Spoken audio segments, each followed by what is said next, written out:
So, hello and good morning guys. I hope you all are doing good.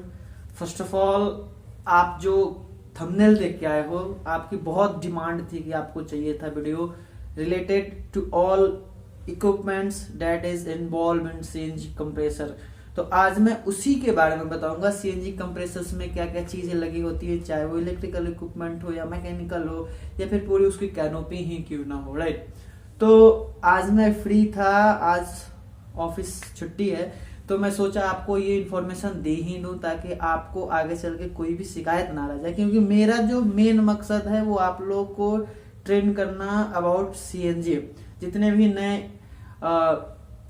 Engineer pass out होके जो trainee हैं या फिर जो जूनियर इंजीनियर है या फिर जीईटी से आ रहा है या फिर जो टेक्नीशियन है या फिर जो भी वर्किंग में हैं, जिन्हें सीएनजी से रिलेटेड कोई भी डाउट आ रहा है, वो अगर वो सीएनजी बोले तो compressed natural gas, CNG CGD बोले तो सिटी गैस डिस्ट्रीब्यूशन, इन फील्ड में वो वर्क कर रहे हैं और उनको अगर दिक्कत आ रही है मशीन से रिलेटेड कोई भी या फिर उन्हें किसी पार्ट्स के नाम पते नहीं है, तो उन सारी चीजों का सोल्यूशन जो है इस वीडियो में आपको मिल जाएगा। हाँ, मैं मानता हूं कि वीडियो लॉन्ग होगा, बट आपके इन्फॉर्मेशन के लिए थोड़ा लॉन्ग वीडियो बनाना ही पड़ेगा, क्योंकि क्या आता है कि आज मैं फ्री हूं और बाई पार्ट वीडियोज में बनाऊंगा। बाई पार्ट करके अगर बनाऊंगा तो क्या होगा कि एक ही वीडियो को 10 बार अपलोड करना पड़ेगा, राइट। बट अभी मैं क्या सोचा है कि अब टाइम है तो मैं एक वीडियो बना लूं, मे भी ये थोड़ा लॉन्ग होगा और मैं आपको बता दूं, ठीक है। तो बिना समय जाया करते हुए हम बात करेंगे सबसे पहले जहां से मैंने शुरुआत की थी, वो है सीएनजी बूस्टर कंप्रेसर, ठीक है। तो वहां से शुरुआत करेंगे। ऑनलाइन वगैरह तो काफी बाद में बताऊंगा, अभी तो शुरुआत करेंगे हम बूस्टर कंप्रेसर से रिलेटेड, जहां से मैं शुरुआत किया था सीखने के लिए, ठीक है। तो आप मैनेज कीजिए पूरे वीडियोस को, लॉन्ग वीडियोस है, पूरा देखिए और सारे लिस्ट के नाम और उसके फोटोज भी आपको स्क्रीन पे मिल जाएंगे। तो आई होप कि आपको ज्यादा अंडरस्टैंडिंग होगी, ठीक है। तो अगर मैं अपना टाइम आपको दे रहा हूं कि चलिए मैं आधे घंटे की वीडियोस बनाऊंगा, 30 मिनट, 35 मिनट, 40 मिनट, और उतने देर तक मैं आपको बोलूंगा ये चीजें लगी होती हैं, तो मैं आशा करता हूं कि आप भी मेरे साथ जो है सपोर्ट में रहोगे, ठीक है। तो पहली चीजें जो मैं आपको बता दूं, फर्स्ट सीएनजी कंप्रेसर के पास जाओगे, बूस्टर के पास जाओगे, तो उसका आउटर स्ट्रक्चर जो होता है, आउटर स्ट्रक्चर जिसके अंदर सारी चीजें फिट करते हैं, तो उसको बोला जाता है कैनोपी, ठीक है। उसको क्या बोला जाता है? कैनोपी। तो आउटर स्ट्रक्चर आपको स्क्रीन पे भी वो दिख रहा होगा क्या होता है चीजें, सारी चीजें जो मैं इंडिकेट करके और फोटोज भी उस पर दिखाऊंगा, तो आपको वो पता चल जाएगा कि आखिर वो चीजें क्या हैं, ठीक है। तो पहली चीजें क्या है? Canopy, right. तो उसका जो आउटर स्ट्रक्चर होता है, यानी कि जिसके अंदर हम फिटिंग्स लगाते हैं, तो उस कैनोपी में क्या होता है? एक बेस होता है, ठीक है। एक बेस होता है, उसकी एक सर्टेन लेंथ और विड्थ होती है, ठीक है। एक सर्टेन लेंथ एंड विड्थ होती है। उसके साथ साथ आता है स्टेयर, जो उसके ऊपर चढ़ने के लिए यूज किया जाता है। उसको ऊपर चढ़ने के लिए यूज किया जाता है, उसको स्टेयर करते हैं। उसके बाद उसमें आती है रेलिंग्स, यानी कि जब वो साइट पे जाएगा, तो जब वो साइट पे जाएगा तो अपन काम क्या रह जाता है कि उसके ऊपर आपको कैस्केट रखना होता है। हालांकि आप कई जगह जाओगे तो जब स्पेस रहता है तो वो कैस्केट 3 मीटर की और 5 मीटर की दूरी पे लगा दिया जाता है, इंस्टॉल कर दिया जाता है, राइट।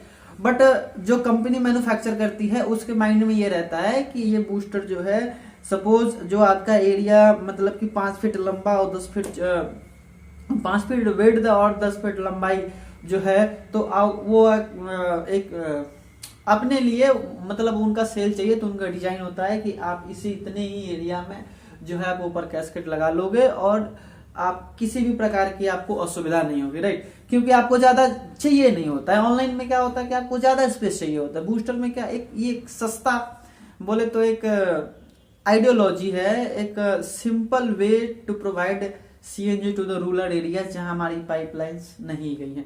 मैं वो आप चीजों को वो मैं बताऊंगा भी कि मैं क्या कह रहा था कि, तो एक तो आपने समझ लिया ना, पहले आप समझ गए क्या मैंने बताया, पहले आप समझ गए कि आउटर एरिया जो होता है उसको कैनोपी कहा जाता है, ठीक है। उनमें चीजें क्या क्या है मैंने वो भी बता दिया आपको। रेलिंग जो उसके साथ ही आता है, रेलिंग जो ऊपर के लिए होता है, सीढ़ी, और एक प्लेटफॉर्म भी होती है। प्लेटफॉर्म रेलवे वाला प्लेटफॉर्म नहीं समझो, और रेलवे वाला प्लेटफॉर्म नहीं समझो या फिर और कोई प्लेटफॉर्म नहीं समझो। आपको क्या समझना है? प्लेटफॉर्म होता है जो कुछ एरिया स्पेस मतलब कैनोपी के सामने का जो है वो कवर करता है एरिया, जिससे क्या है उसकी बारिश भी नहीं जाएगी। और अब कैस्केड रखा हुआ है ऊपर, तो उसके साइड साइड से आप जाके लीकेज वगैरह या फिर कोई फिटिंग्स वगैरह गेज वगैरह चेक करना है तो आप कर लो। तो इस प्रकार से ये हो गया उस कैनोपी का स्ट्रक्चर, ठीक है। सेकंड चीज, अब वो कैनोपी आ गया, उसके बाद सबसे जरूरी चीजें क्या रह गई कैनोपी के बाद, मेन चीजें क्या रह गई, आपका बूस्टर। जो सीएनजी को कंप्रेस करता है, राइट। सीएनजी को क्या करता है, कंप्रेस करता है। आपको पता है कि सीएनजी कितने टेम्परेचर और कितने प्रेशर पे आता है, और आपको क्या करना होता है, उसको कंप्रेस करके सीएनजी सेल को देना पड़ता है, यानी कि जो हमारे कस्टमर्स हैं उनको देना पड़ता है, ठीक है। तो फिर हम क्या करते हैं, बूस्टर। तो उसके लिए हमें क्या होता है कि उसकी एक सर्टेन विड्थ होती है, सर्टेन हाइट होती है, तो उस अकॉर्डिंग हमें मेजरमेंट लेना पड़ता है कि अगर ये बूस्टर है तो उसमें मोटर भी होता है, तो उसको रन करने के लिए हमें पैनल भी लगाना पड़ता है। उसमें इलेक्ट्रॉनिक्स इक्विपमेंट्स होते हैं, उनको सेफ्टी पर्पस के लिए यूज किया जाता है, तो उसको यूज करने के रन करने के लिए भी हमारे इलेक्ट्रिकल पैनल्स में कुछ इक्विपमेंट होते हैं, वो क्या होता है, उसके लिए भी कुछ सर्टेन मेजरमेंट्स होते हैं। तो पहले क्या करते हैं, जो मैन्युफैक्चरिंग प्लांट में जाओगे, जो वहां पे मैन्युफैक्चर कर रहा है, यानी कि जो उसको ट्यूबिंग वगैरह फिटिंग कर रहे हैं और जो बूस्टर में लाके लगा रहे हैं, तो उनके मेजरमेंट्स होते हैं, उसको बोला जाता है PNID।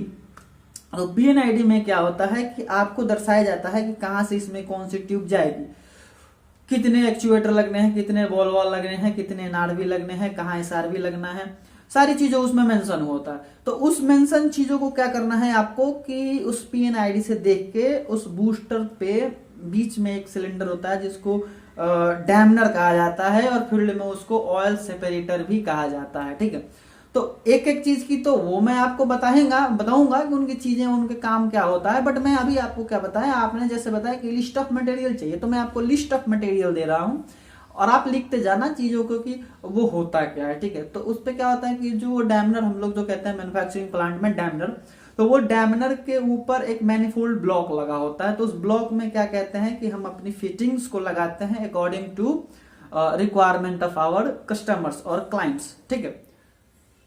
ये चीजें हो गई। अभी क्या बताया मैं, हाँ चलो, बूस्टर के लिए आप आए और वो कैनोपी के अंदर आपने मेजरमेंट ले लिया कि उसमें क्या होता है, बोल्ट होता है टाइट करने के लिए, तो आपने एक मेजरमेंट ले लिया कि परफेक्ट मेजरमेंट लेना होता है। परफेक्ट मेजरमेंट लेना होता है कि एक बार आपने ड्रिल टैप किया तो फिर आपको वहीं पे वो स्टैब्लिश करना होता है, ठीक है। तो आप इस तरीके से मेजरमेंट लोगे कि वो बाहर भी ना आ जाए, क्योंकि आप जब जाओगे स्टेशन पे तो आप देखोगे जब आप डोर ओपन करोगे उसका, तो उसका एक सर्टेन मतलब कि डोर क्लोज हो उससे ज्यादा गैप भी नहीं रह जाता है उसमें। तो उस तरीके से आपने वो चीजों को देख लिया, ठीक है। सेकंड चीज क्या आ जाता है, मेजरमेंट तो हो गई, अब आपको उसको इंस्टॉल करना है वहां पे, यानी कि ले जाके उसको बोल्ट टाइट करने, तो ऐसे तो आप करोगे नहीं। तो मैंने अभी क्या बताया था कि PNID होती है, तो उस PNID के थ्रू आप उसका पूरा डिजाइन तैयार करोगे, और वहीं पे आपको जितने भी ट्यूब्स और जितने भी बाईपास लाइन चाहिए होता है, जितने फ्लोमीटर चाहिए होता है, आप वहीं पे उसको इंस्टॉल कर लेते हो। वहां पे क्वार्टर की ट्यूब लगती है जिससे हमें एयर एसओ भी एक्चुएट करना होता है, तो वो भी आप वहीं कर लोगे, ठीक है। अब फाइनल क्या होता है कि आपने उसको लेके आए, मेजरमेंट जो किया था वहां पे लगाए, ठीक है। तो काम यही खत्म नहीं होती है, वहां जो आपने किया वो क्या किया, आपने बस एक बूस्टर को शेप दे दिया, यानी कि आपने उसको ये बता दिया कि चलो भाई यहां से अगर हम सक्शन इन करेंगे तो इधर से होके आएगा और इधर से जाएगा। तो उस इंस्टॉल करने से पहले कंपनी क्या करती है, उसकी टेस्टिंग करती है, ठीक है। क्या करती है, टेस्टिंग करती है। तो टेस्टिंग जब किया जाता है कि जो हमने बनाया वो इसका एक क्या बोलते हैं, एक टेस्टिंग किया जाता है जिससे हम वेरीफाइड करते हैं कि जो हमने बनाया है वो प्रॉपर वर्क किया और ये कर रहा है कि नहीं, इसके कंजप्शंस कितने हैं, जो प्रेशर हमने इसको सेट किया है, यानी कि उनका SCMH अलग अलग होता है। SCMH क्या होता है वो भी मैं बता देता हूँ आपको। वो एक्चुअली एक मेजरिंग यूनिट होता है। जैसे हम कोई सामान लाने जाते हैं दुकान पे, तो वहां हम क्या बोलते हैं कि हमें KG 2 KG सामान दे दो, ठीक है। तो वो क्या करता है, 2 KG तौल के दे देता है। वैसे हम CNG के पास जाते हैं तो कहते हैं कि 2 KG गैस दे दो, तो वो 2 KG गैस दे देता है, पर वो क्या एक्चुअल वॉल्यूम है क्या उनकी फ्लो कितनी है, वो मेजरमेंट करने के लिए इसका एक स्टैंडर्ड जो होता है उसको SCMH नाम दिया गया है। SCMH का मतलब वो मशीन की कैलकुलेशन, ये तो हमारी कैलकुलेशन हो गई, हमारे रिक्वायरमेंट के अनुसार जो है हमने बोला कि हमको केजी में चाहिए, पर मशीन की रिक्वायरमेंट जो है उसको जो मैन्युफैक्चर कर रहा है उनको क्या होता है कि वो हमें स्टैंडर्ड चाहिए कि कितनी क्यूबिक मीटर पर आवर जो है इसका डिस्चार्ज हो रहा है, क्योंकि उनको इफिशियंसी चाहिए होता है और हमें माइलेज चाहिए होता है। पॉइंट देखिएगा, उनको इफिशियंसी चाहिए होता है और हमें माइलेज चाहिए होता है, ठीक है। तो हम अपने अकॉर्डिंग करेंगे, वो अपने अकॉर्डिंग करेंगे, तो उनकी जो चीजें हैं हमारी चीजें काफी डिफरेंस हो जाती है, क्योंकि हम नॉर्मल लोग हैं। हमारे कस्टमर्स क्या होते हैं कि वो गाड़ी तो खरीद लिए, अब उनको बस एक ही चीज से माइलेज मतलब होता है, वो उनकी माइलेज की हमारा इतना पेट्रोल डालें, इतना CNG डालें, इतना डीजल डालें तो इतनी दूर जानी चाहिए, ठीक है। तो हम उनको सेल करते हैं केजी के लिए। तो मैंने क्या बताया कि चलिए बूस्टर हमने बना लिया, हमने फिर उसको टेस्टिंग कर लिया, अब हम लाएंगे उसको कैनोपी के अंदर जहां हमने मार्किंग किया था, उस मार्किंग पे उसको बैठा देंगे, ठीक है। बैठाने के बाद क्या होता है कि अब शुरुआत होती है उसकी मेन मैन्युफैक्चरिंग प्रोसेस, जो क्लाइंट के पास भेजा जाता है, ठीक है। तो अब क्या करते हैं कि अब हम क्या करेंगे कि उसको वहां बैठा दी, बैठाने के बाद अब हम फिर मेजरमेंट लेंगे कि हमारी जो सक्शन लाइन है वो आ रही है, तो वहां हमें फ्लोमीटर चाहिए या नहीं चाहिए। वो डिमांड होता है हमारे क्लाइंट्स के कि हमें एक फ्लोमीटर चाहिए, कहाँ, सक्शन लाइन में, हमें एक सक्शन लाइन में फ्लोमीटर चाहिए, वो उसका डिमांड होता है। तो हम क्या किए कि एक सक्शन लाइन हमने बनाया, वहां पे हम एक लगा दिया फ्लोमीटर। फ्लोमीटर क्या करेगा कि उससे पास होगा तो फ्लो काउंट करते रहेगा कि आपका इस फ्लो रेट से इतने केजी गैस इन किए हैं। ये मतलब फ्लोमीटर लगाने का, फ्लो चेक करने का मेन मकसद क्या होता है कि हमें इफिशियंसी मिल जाए, क्योंकि जो क्लाइंट है उसको इफिशियंसी चाहिए होता है कि भाई हमारा 10 केजी गैस अगर सेल हुआ तो 10 केजी गैस सेल होने में मुझे कितना कॉस्ट पड़ा, क्योंकि उनको मेन क्या है, उनको मार्जिन की प्रॉफिट चाहिए होती है, ठीक है। तो मार्जिन की प्रॉफिट चाहिए होती है, तो उस अकॉर्डिंग जो है हम डिजाइन करते हैं, क्योंकि अब मैन्युफैक्चरिंग प्लांट जो है उसको क्या चाहिए, उसको भी प्रॉफिट चाहिए होता है, क्लाइंट क्या है उसको भी प्रॉफिट चाहिए होता है, तभी तो मार्केट चल रही है और हम और आप जॉब कर रहे हैं, ठीक है। मेरा मकसद है कि आज मैं वो पॉइंट को क्लियर ही कर दूंगा, आप पूरा देखते जाओ वीडियोस कि चीजें क्या होती हैं। तो क्या हुआ कि बूस्टर आ गए, तो अब हम वहां इंस्टॉल करते हैं, तो हम देखेंगे कौन सा है, तो उसका मॉडल अलग अलग होता है कि हम चलिए जहां से जो मैं काम करता था तो वहां पे निकलता था आपका 250 SCMH और 450 SCMH, तो उनमें सिलेंडर्स की हाइट अलग होती थी, उनका स्ट्रोक अलग होता था और सारी चीजें जो है, तो ये सारी चीजें डिफरेंट होती है, ठीक है। तो इन चीजों को लेके आदमी वहां पे फिट कर दिया, चलो उनको लगा दिया। अब क्या करते हैं कि उनकी हम देखते हैं कि उनका एक लिस्ट लग जाता है एक्चुअली कि इस क्लाइंट का ये मटेरियल उसमें लगना है, जो आप कहते हो ना कि लिस्ट ऑफ मटेरियल चाहिए। तो मैं बता दूं कि हर क्लाइंट का लिस्ट ऑफ मटेरियल यानी रिक्वायरमेंट उनका अलग अलग होता है, हर कंपनी का रिक्वायरमेंट अलग होता है। वो कोई कहता है कि मुझे 2 किलोमीटर चाहिए, कोई कहता है कि मुझे 3 बैंक का चाहिए, कोई कहता है कि मुझे एक बाईपास लाइन चाहिए, कोई कहता है कि हमें 2 गैस डिटेक्टर चाहिए, कोई कहता है कि हमें 1 गैस डिटेक्टर चाहिए। तो उनकी रिक्वायरमेंट अलग होती है। फिर भी मैंने क्या किया है कि मैं उनका एक निचोड़ ले लिया हूं कि इतने चीजें जो कॉमन है वो लगते ही लगते हैं। चलो सक्शन की फ्लोमीटर नहीं लगा तो डिस्चार्ज का लगेगा ही लगेगा, ठीक है। चलो 1 GD नहीं लगा तो 1 लगेगा ही लगेगा, यानी 2 नहीं लगा तो 1 लगेगा ही लगेगा, 2 FD नहीं लगा तो 1 लगेगा ही लगेगा। सिंपल चीजें हैं, इसमें कोई ज्यादा कंफ्यूज होने की बात नहीं है। तो ये डिमांड होता है कि इतना चीजें लगेंगे। चलिए ठीक है, तो अब हम क्या बता रहे थे कि हमने लगा दिया वहां पे, अब हम सक्शन लाइन ले लिए। फिर उसमें क्या होता है कि ट्यूबिंग करनी पड़ती है, जो हमें एयर कंप्रेसर भी लगाना है, तो एयर कंप्रेसर की भी मार्किंग कर दे हैं, वहां पे मैं बाद में आता हूं। तो हमने क्या किया कि चलिए वहां पे लगा दी हमने, सक्शन की लाइन फिट कर दी, वहां पे हम ट्यूब लगा दिए, वहां एसओबी फिट कर दिए। तो एसओबी और वो इलेक्ट्रिकल डिपार्टमेंट में चला जाता है। अभी मैं मैकेनिकल आपको बता रहा हूँ, इलेक्ट्रिकल डिपार्टमेंट तो भी बताऊंगा, मैकेनिकल आपको बता रहा हूँ। मैकेनिकल में क्या होगा कि उसने वो लगा दिया, उसने सारी ट्यूब लगा दी। अब क्या किया यार कि उसने CO2 इंस्टॉल करना है। अब सारी चीजें उन्होंने कर दिया, एसएस की ट्यूब जो था, एसएस सीएस सारी ट्यूबें उन्होंने लगा दिया। अब उनको क्या करना है, CO2 लगाना है, बॉल वॉल वगैरह सारी चीजें लगा दी उन्होंने, पाइप बूस्टर से बाहर भी कर दिया, जो हम साइट पे आके उसको कनेक्शन कर देंगे, ठीक है। तो अब हम क्या करेंगे, वो चीजें तो हो गई, अब क्या करना होता है कि अब मैकेनिकल वाली चीजें वो CO2 इंस्टॉल करते हैं। तो CO2 इंस्टॉल कहाँ किया जाता है, देखिए उसमें 6 डोर होते हैं, एक सामने, मतलब 3 मेन फ्रंट हुआ ना, तो उसमें 2 डोर होता है जो पैकेज को क्लोज करता है। तो एक डोर आपका, आप समझ लो मेरे साइड से आप खड़े हो, तो एक फर्स्ट हुआ, उसके लेफ्ट हुआ और उसके बैक हुआ। तो फर्स्ट में क्या होता है, कंप्रेसर के सिलेंडर्स आते हैं, सेकंड में क्या होता है, उस सक्शन लाइन आती है, थर्ड में क्या होता है, पैनल होता है, ठीक है। तो ये 3 लाइन हो गई। तो जो मेरे साइड से आप खड़े हो, तो आप मेरे राइट साइड में जाओगे तो वहां हम CO2 सिलेंडर इंस्टॉल करते हैं। वो 45 kg का भी होता है, 30 kg का भी होता है, तो वो डिपेंड करता है कि उसकी रिक्वायरमेंट क्या है। तो वो भी रिक्वायरमेंट उनका ही होता है कि मुझे इतनी kg का सिलेंडर चाहिए, तो उस हिसाब से वो अपना रिक्वायरमेंट को देखते हैं, ठीक है। तो चलिए ठीक है, मैं अप्रोक्स ले लेता हूँ कि 45 kg का जो है उनका रिक्वायरमेंट है कि 45 kg की सिलेंडर उनको चाहिए।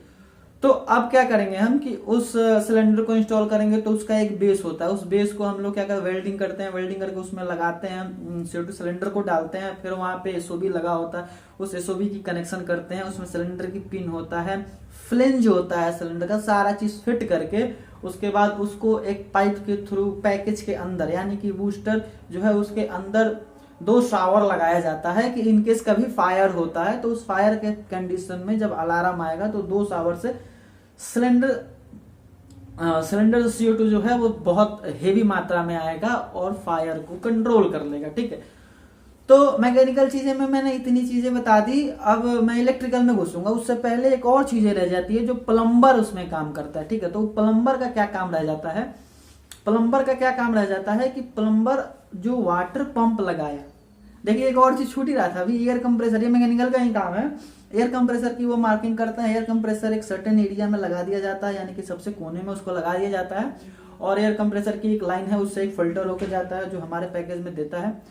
तो ये चीजें तो हो गई। अब प्लम्बर का काम क्या रह जाता है कि वो वाटर पंप लेके आता है, वाटर पंप में मोटर कितने HP की होती है वो भी मैं बताऊंगा। अभी आपको मैकेनिकल चीजें मैं पहले क्लियर कर दूं, फिर इलेक्ट्रिकल चीजें मैं आऊंगा। तो मैकेनिकल चीजें जब क्लियर हो जाएंगी ना, तो इलेक्ट्रिकल क्या है, इलेक्ट्रिकल में मैं तो इजीली आपको समझा दूंगा विथ वर्किंग।